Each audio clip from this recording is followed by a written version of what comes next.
Bienvenue à votre capsule du Centre des femmes du Val-Saint-François et des sources avec Caroline. Aujourd'hui, on parle d'un triangle pour le moins dramatique. Eh oui, on va parler du magnifique triangle dramatique de Karpman.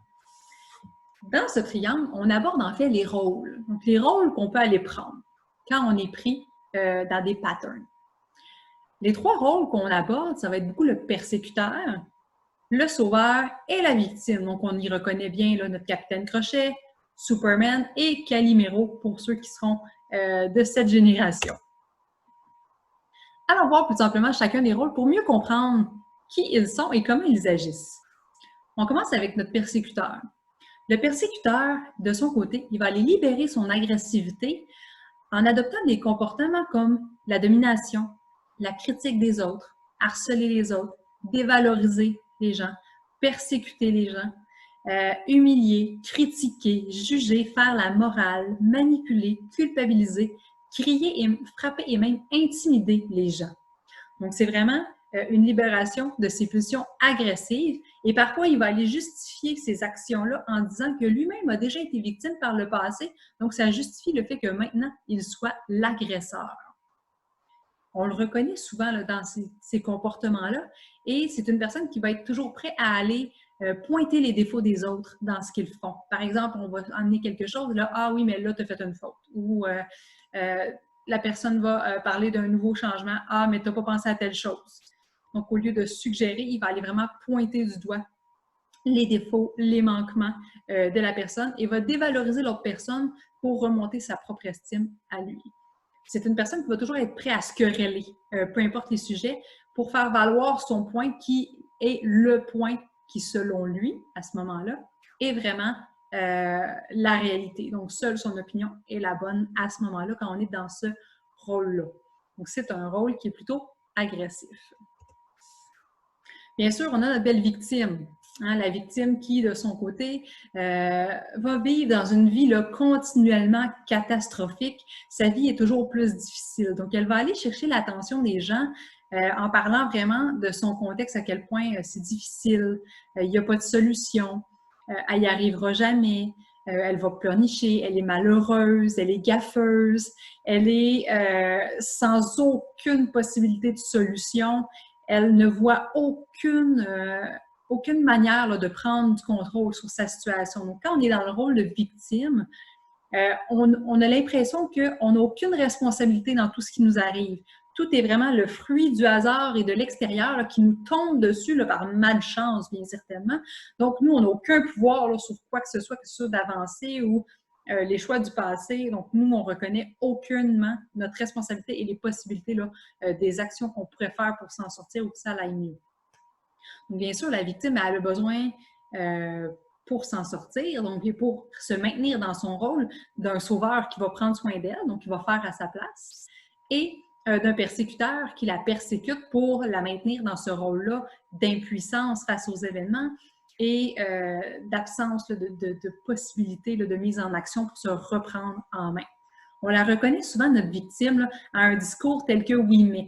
Par exemple, une personne à laquelle on discute, elle nous parle de ce qu'elle vit, et là, de prime abord, nous allons vers l'offre de solutions. « Ah oui, mais moi, c'est pas pareil. Ah oui, mais moi, ça s'applique pas. Ah oui, mais je peux tout à fait faire. Ah oui, mais… » On l'entend beaucoup. Donc, le « oui, mais », là, c'est une phrase parfaite pour la victime. Ça l'empêche de reprendre le pouvoir sur sa situation. On a aussi le « sans toi ». Donc, sans toi, j'y arriverai pas. Donc, ça va être beaucoup avec le sauveur qu'elle va aller jouer ce rôle-là. Donc, sans toi, j'y serais jamais arrivée. Sans toi, je pourrais jamais me rendre là. Qu'elle remet en fait sa responsabilité à notre sauveur. Elle va beaucoup s'exprimer encore avec le « c'est affreux ». Donc, c'est affreux ce qui m'arrive, c'est catastrophique. Donc, encore là, dans les propos où elle n'a pas de responsabilité. Donc, c'est notre belle victime. Et bien sûr, notre magnifique sauveur, hein? Notre sauveur qui est toujours prêt à sauver les opprimés, les causes perdues, à se donner corps et âme pour aider les gens, qui est en fait un rôle plutôt narcissique gratifiant parce que le sauveur, lui, va aller prendre, valoriser son estime en prenant les autres en charge. Donc, il va aller prendre les devants, de prendre en charge la personne sans même demander si la personne a besoin d'aide. Donc, il va faire souvent même pour la personne. Il va se mettre à infantiliser la personne. Donc, souvent, c'est sa victime. Donc, parce que la victime en avait besoin. Donc, c'est une personne qui avait besoin d'aide. Donc, le sauveur se précipite et tout de suite la prend en charge, va se mettre à faire les choses pour elle parce que pour lui, elle ne sera pas capable d'y arriver. Donc, il va le faire pour elle ou on va le faire pour elle. Donc, il va vraiment placer la personne en position d'incapacité sur sa situation. Donc, pour qu'il y ait sauveur, bien sûr, il doit y avoir victime et persécuteur. Il a besoin, notre sauveur, bien sûr, de reconnaissance de la victime. Et si jamais il n'y avait pas de reconnaissance de la victime, à ce moment-là, il pourrait devenir un magnifique persécuteur parce que selon lui, la victime ne s'en serait pas sortie sans lui. Donc, elle lui doit moralement de s'en être sortie. Donc, les phrases que notre beau sauveur va avoir souvent, ça va être des phrases comme « si ce n'était pas pour vous, je ne le ferais pas ». Donc, on donne vraiment une importance à la personne. Et si jamais il n'y a pas la reconnaissance souhaitée, ben j'essayais seulement de vous aider. Si vous ne voulez pas d'aide, 3 petits points. Donc, c'est notre preux cause des personnes opprimées et cause perdue. Donc, on a notre beau triangle. Et il faut comprendre qu'on n'est pas un seul rôle plutôt qu'un autre. On se promène dans nos rôles. Bien certainement, on a chacun un rôle dans lequel on est plus confortable selon plusieurs facteurs dans nos vies. Et il y a un rôle où on va être plus souvent. Mais dans une même discussion, on peut avoir différents rôles et se promener. Par exemple, je peux être avec une amie, donc je me présente, on va faire le jeu que je suis la victime.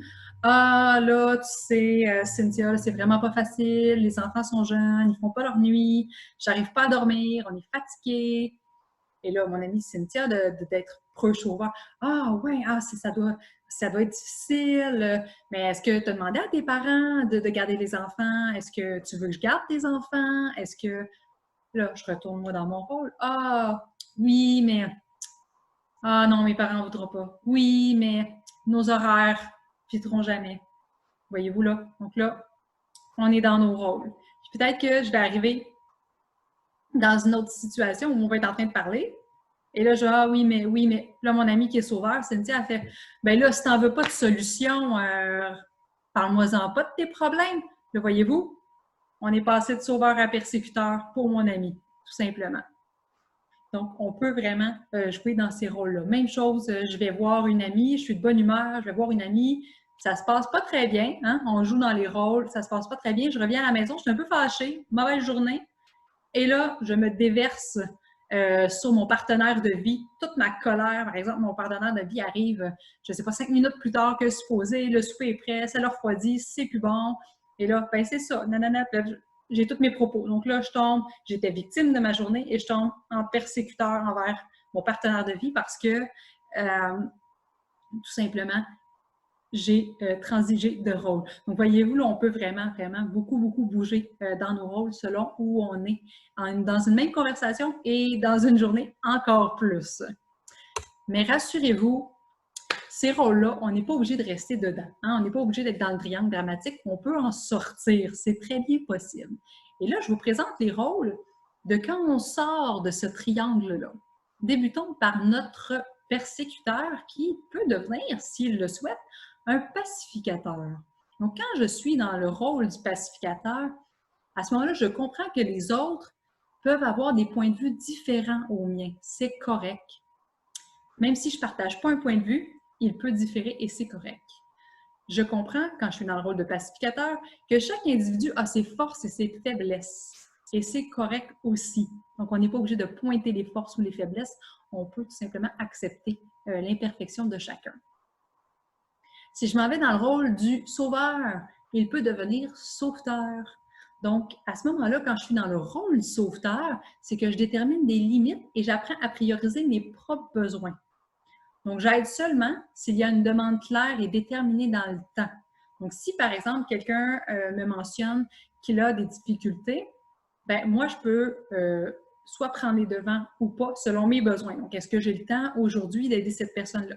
Si oui, à ce moment-là, je peux dire, est-ce que tu aimerais mon aide pour faire tes démarches? La personne pourra me dire oui ou non. Mais à ce moment-là, je pourrais dire, parfait, mais moi, je suis prête à t'accorder 1 heure de mon temps pour qu'on complète les démarches ensemble. Donc, voyez-vous, là, j'ai déterminé un temps qui respecte mes besoins. Donc, la demande, elle est claire ainsi par la suite. Donc, je fais seulement 50% du chemin de la tâche avec l'autre personne qui a besoin d'aide. Pourquoi? Parce que de mon côté, c'est que j'apprends à respecter mes besoins et que je permets à l'autre personne d'être autonome et de reprendre du pouvoir sur sa situation dans une relation donnant-donnant. Et justement, allons parler de notre victime. Notre victime qui peut devenir, si elle le souhaite, un vainqueur, hein? En reprenant le pouvoir sur sa situation. Comment?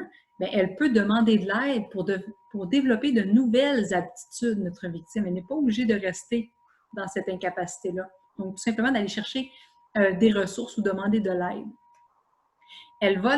Notre vainqueur, elle va prendre les responsabilités de ses actes et de sa situation dans laquelle elle se trouve. Donc, la situation dans laquelle je me suis actuellement et le résultat de certains de mes choix.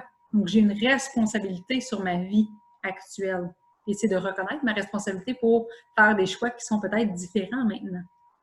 Et bien sûr, notre beau vainqueur a la capacité de nommer ses besoins et de prendre des moyens pour y répondre. Donc, quels sont mes besoins actuellement et comment j'y réponds dans les actions de mon quotidien. Donc, il y a moyen là, de prendre soin de soi, de reprendre sa situation de vie en main, tout simplement. Comment on s'en sort? Bien, hein, comme je vous disais, prendre soin de soi et écouter ses besoins. Quels sont mes besoins? Prendre un temps d'arrêt dans notre vie et quotidiennement, juste se demander quels sont mes besoins actuellement? Est-ce que je réponds à mes besoins actuellement dans mes actions? Donc, se poser la question. Bien sûr, utiliser une communication qui est saine, donc dans la politesse, parler aux jeunes, nommer nos perceptions, donc de nommer à l'autre personne ce que je ressens. Donc actuellement, face à ce comportement-là, moi, je ressens de la colère, de l'irritation, de la tristesse, de la joie. Donc ce n'est pas la personne qui me fait vivre l'émotion, c'est le comportement. Donc c'est deux choses différentes. Il y a la personne et il y a le comportement. Donc, on ne veut pas parler de la personne parce que la personne n'est pas son comportement. Hein? Une personne, c'est une personne et une personne a des comportements. Même chose avec les enfants. Bien sûr, rester objectif. Hein? Il y a une différence entre elle a fait exprès de faire ce geste-là pour me faire vivre ça et elle a fait un clin d'œil. Okay, mais un clin d'œil peut signifier une multiplicité de choses selon qui nous sommes. Bien sûr aussi, aller régler les malentendus 1 à 1 pour éviter l'accumulation et agir au fur et à mesure. Donc, si vous vivez quelque chose avec quelqu'un, c'est d'aller prendre un temps avec cette personne-là, si vous êtes capable, si le contexte s'y prête aussi, pour aller le régler si vous le pouvez, afin de ne pas rester dans cette émotion-là et d'être capable de nommer vos besoins aussi et de communiquer directement avec elle. Donc, rappelez-vous qu'une demande qui n'est pas exprimée ne peut être satisfaite. Donc, si je ne nomme pas mes besoins, si je ne nomme pas mes attentes, comment la personne peut deviner ce que j'ai de caché dans ma boîte crânienne?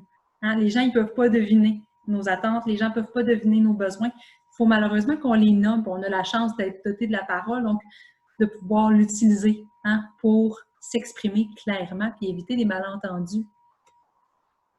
Donc, devenons une meilleure version de soi en se promenant entre le vainqueur, le pacificateur et le sauveteur pour prendre soin de soi, pour répondre à nos besoins et être bien à l'intérieur de soi. Donc, bien certainement, je vous termine avec la matrice, un outil que j'aime énormément. Comme vous le voyez, et sûrement que vous le saviez déjà, le Capitaine Crochet, Calimero et Superman sont à gauche dans la matrice parce que ce sont dans le haut à gauche les actions, comportements qui m'éloignent de ce qui est important pour moi et de mes besoins. Et en bas à gauche, tout le monde intérieur, les pensées, les émotions, les obstacles qui m'éloignent de ce qui est important pour moi. Donc, vous vous en doutez, hein? En haut à droite et en bas à droite, c'est quoi les actions et c'est quoi qui est dans mon monde intérieur qui me rapproche. Mais c'est là qu'on va voir le vainqueur, qu'on va voir le pacificateur et qu'on va voir le sauveteur. Donc, c'est un pas à la fois qu'on s'approche de ce qui est important. Ça se fait pas en un claquement de doigts. Il faut y aller étape par étape. Et la première étape, c'est simplement de prendre conscience qu'on est peut-être retombé dans notre rôle de victime, de sauveur ou de persécuteur.